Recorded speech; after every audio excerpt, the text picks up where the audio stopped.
What's up everybody, and welcome to the channel. In today's video, we're going to take a look at the BMW M3 Competition alongside the Audi RS3. In my opinion, the RS3 is totally the baby version of an M3. I think it really offers that excitement level at a pretty decent price tag, around $65,000.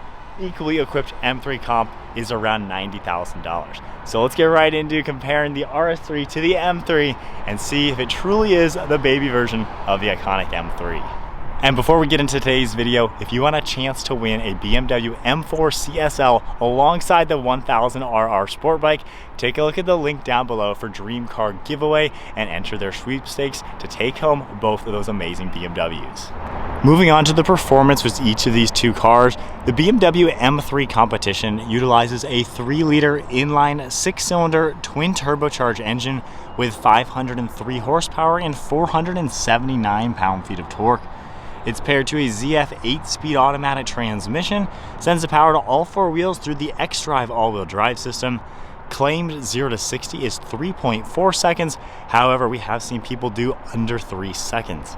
Over on the Audi RS3, you're going to get a 2.5-liter inline 5-cylinder single turbo engine with 401 horsepower and 369 pound-feet of torque. Audi claims 0 to 60 is 3.6 seconds. However, once again, people have got this at 3.3 seconds. This car features a 7-speed dual clutch transmission with the Quattro all-wheel drive system. And then for curb weight, RS3 comes in around 3,600 pounds, while the M3 Comp is just under 4,000 pounds. Now moving on to the exterior styling.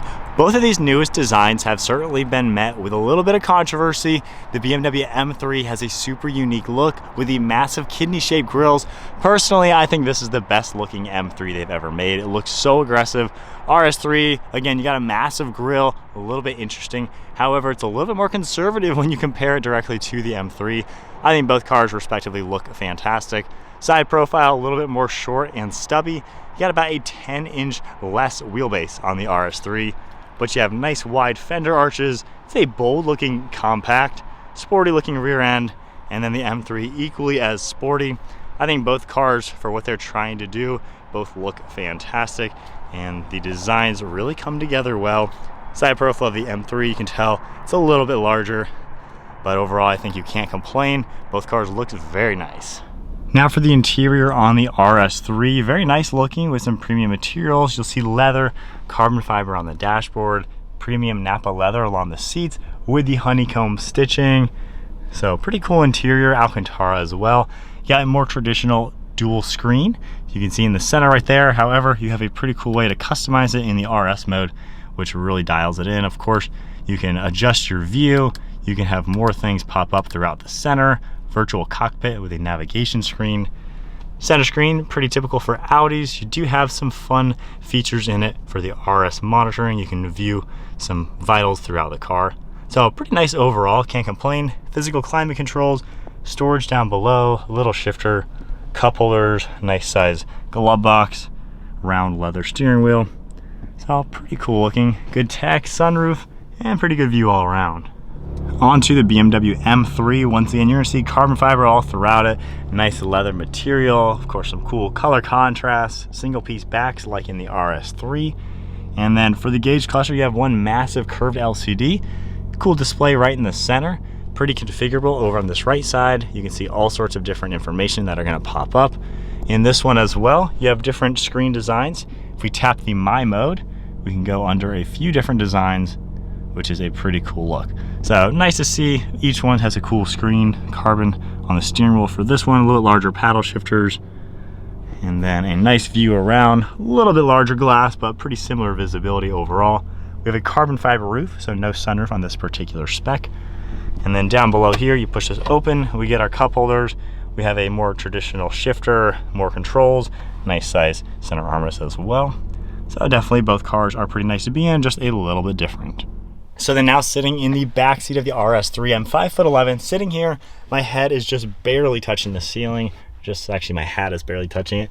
My knees with the driver's seat at my height are fitting in here nicely with about an inch of room to spare. So for being a lot smaller of a car, this is still doable for a full-grown adult. It's really not that bad. You do get a few amenities. You can pull this down. You're gonna see armrests as well as two cup holders. We have USB ports and air vents all down below. A little bit of storage behind the seats, cup holders, pretty decent back seat. Again, small car. However, this is roomy for at least 2 people back here. Really can't complain. So then now in the M3, certainly a larger car. Driver's seat is at my height once again, and I have about 2 inches now of knee room and foot room. Headroom, once again, I have about 1.5 inches versus next to nothing. So nice to see. This is a more roomy car, good armrest, bigger windows. You have climate controls, all of that, USB ports down below, just like in the RS. And then in the center here, you can pull this down. You just have basically an armrest that goes into the trunk. So you actually don't get a traditional armrest like you do in the RS3. However, this is definitely a next step up in roominess. Moving on to trunk storage space, in the RS3, it's not too bad for being a more compact sized vehicle. Still pretty roomy in here. M3, you can tell, is a little bit larger as you would expect. A little bit deeper floor, a little bit wider in here as well. So you can certainly tell a little bit smaller footprint in the RS3 versus the M3.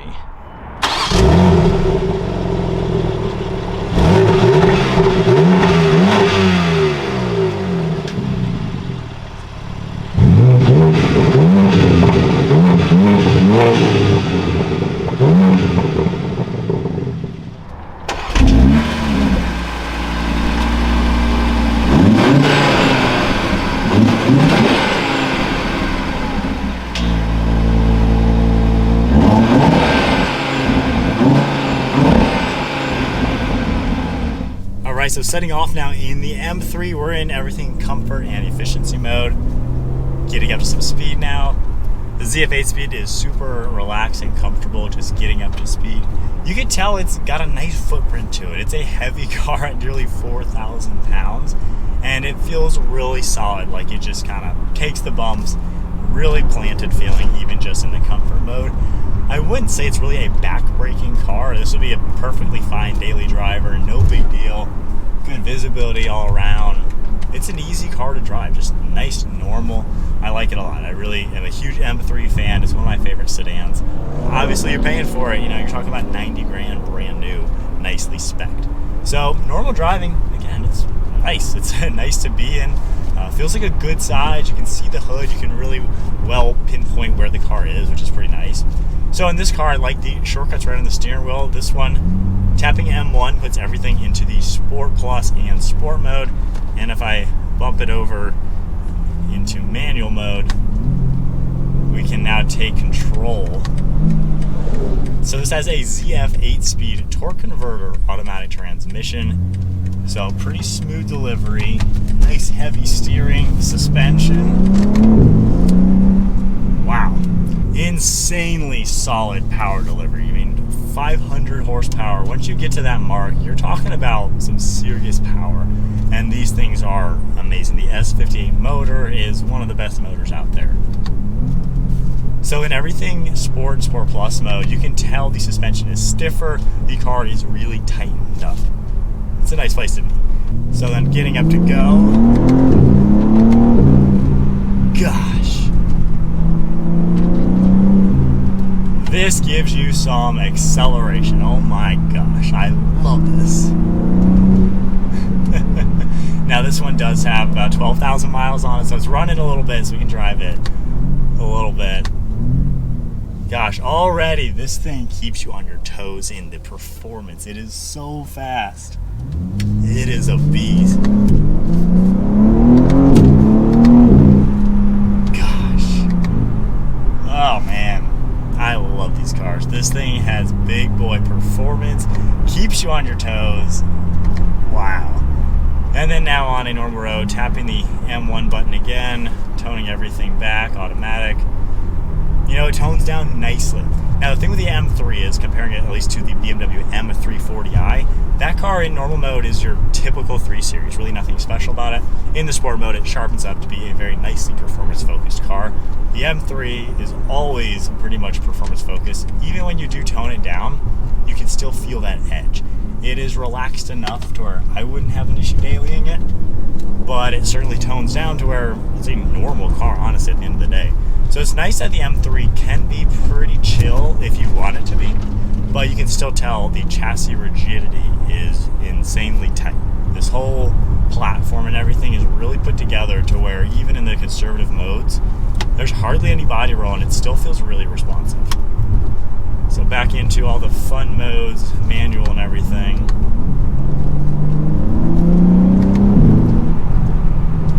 Man, brakes also do a good job bringing you down to a standstill. And with this xDrive system, you can actually put into a four-wheel drive sport. You can also go into a rear-wheel drive mode. So nice to see that configurability with the xDrive. And when you are driving, it doesn't feel like a front-wheel drive vehicle or anything like that. It just feels like the front wheels are going to help you when you need it.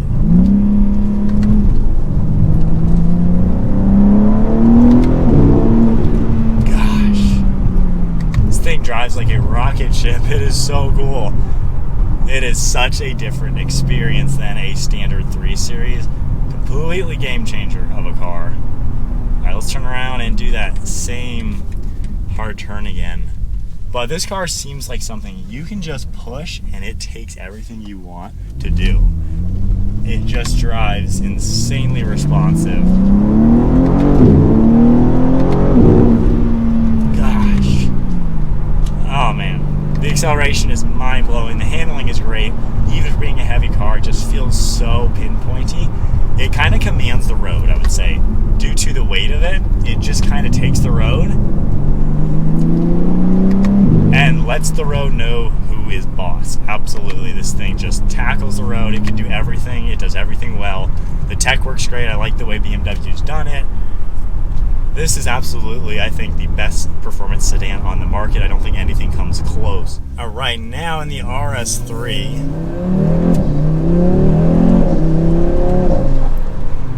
Definitely not as fast. 100 more horsepower makes a big difference. However, you can tell this thing is pretty darn snappy.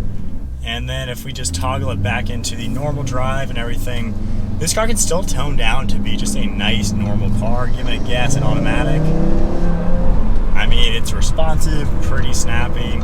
I do like how this car still has that refinement to it. It feels comfortable. Definitely a lot smaller of a car. You can tell the dash is a little more compact. You don't really see the hood, it's a lot shorter, but still a pretty roomy car. The seats are nice and comfortable, good use of materials. Just definitely the step down as far as sizing. Still feels nice and refined though. It takes bumps well. Actually a really smooth car. That's definitely something I like to see. And I like with the one touch of a button, you can go into all the performance modes and just quickly get this car from conservative to performance focused. Now the Quattro all-wheel drive system is more of a front-wheel drive bias system. A little bit interesting. There is a rear drive mode though, which is really cool to see. So I like how both cars offer that. Stiff suspension. Still nothing to laugh at. 400 horsepower in a lighter weight car. It does some damage. I mean, it gets up to speed pretty nicely. This steering feel is a big difference. In this car, it's a little bit more relaxed. It doesn't ever quite get as stiff steering as the M3. I love the steering in the M3 because it really makes the car feel nice and tight.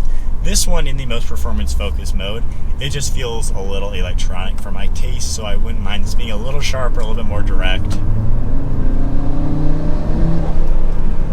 You get a pretty twitchy engine and transmission though, like just really responsive.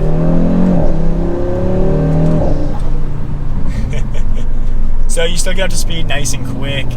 That 100 horsepower makes a big difference. The car does feel lighter. It feels a little bit more playful, I would say, in the turns. You can just kind of throw it around and the car has a smile on its face when you're doing that. The M3 is that next step up to where it is a serious car. When you're taking turns, doing things with it, it's not smiling. It is doing it with a straight face and as fast as it can possibly go. This car has got a little bit more of that playful aspect, kind of like the Alfa Romeo Giulia Quadrifoglio. Actually, I kind of sense a little bit of that vibe, a little bit of that lighter, more playful vibe to it. With the drivetrain, once again, you can feel that front-wheel drive in this car when you're taking a sharp turn. It kind of pulls you a little bit if you're flooring it while turning sharp. So that is one big difference between xDrive versus Quattro. Now, if I go to the rear, let's see how that is in this car. So now we are in the rear torque, or torque rear.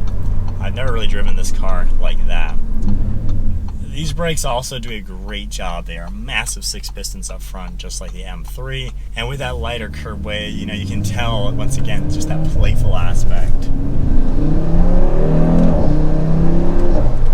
So in the rear drive, actually I kind of like that better. You can kind of feel how it's more rear bias to not give you that torque steer in it, which is a pretty cool touch to feel. So I get a lot of the fun factor in this car. It's just everything is toned down. 100 less horsepower, it's smaller, it's 20-something thousand dollars less. So you better honestly get better in every way in an M3 given the price point. But what I'm finding in this car is it has that characteristics to where this car is performance first. That's this car's goal. When you drive maybe an M340i, which I recently compared to the RS3, performance is not its number one goal. Its number one goal is to be a nice, refined European sedan that happens to have the M Sport stuff with the better engine, the brakes, and the suspension.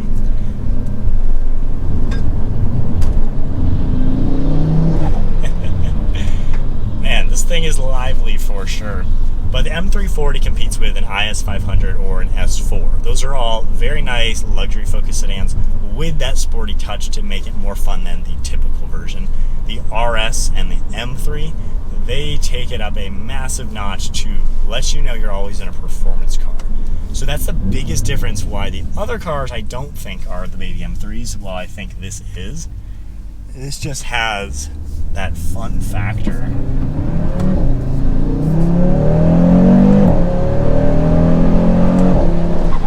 This definitely takes a little longer to get to higher speeds versus that 500 horsepower M3. It's crazy. This car is so fast compared to other cars, but then when you hop in an M3, it's a whole different ball game. Yeah, super nimble. Alright, so after driving the M3 Competition back-to-back with the RS3, the M3 is an amazing car. It truly is, I think, the best performance sedan out there. Nobody makes a car like this. It hits everything, nail on the head, checks every single box, it can do it all. I think if you're truly looking for the performance of an M3, but you're in the $65,000 budget, I think the RS3 really is the best decision because I think it kind of just gives you everything that an M3 has at that better price point. Now, the biggest downfall is going to be Audi's 3 Series is a step below BMW's 3 Series. The S3 competes with the BMW M340i, the sedan Grand Coupe that BMW has. So you can tell it is a class below, you know, the Audi S4, the BMW M340i, the IS500. Those are all kind of the competitor cars. The RS3 is a step below in Audi's 3 Series, but the RS brings it way up there in performance to where you can kind of feel this is a little bit cheaper than the 3 Series in a little bit of a sense. It's still refined, it has nice materials and all that, but you can tell it's a little bit cheaper of a car. It's a lesser car. But with the RS performance, it gives you that fun and lively aspect to where it hits above the S4, the IS500, the M340 when you're purely talking about performance, handling, and just the excitement fun factor.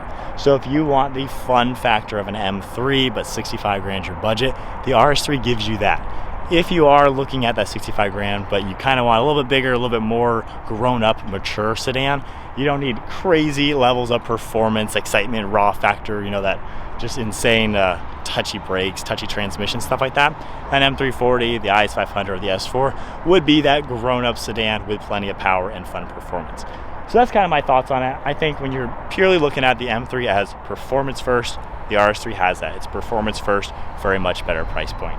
So that is my thoughts on the RS3 versus the M3. I would love to buy an M3 at some point. It's one of my favorite cars out there. We love the RS3, perfect for our budget, perfect for our needs and desires right now, and it offers the fun factor that I liked in the M3. And maybe in 5 years from now or so, sell the RS3, upgrade to the M3 to get that next step up in every single aspect. So that is it for today's video. If you enjoyed it, give it a thumbs up, hit that subscribe button, stay tuned for plenty more content, and I'll see you on the next video.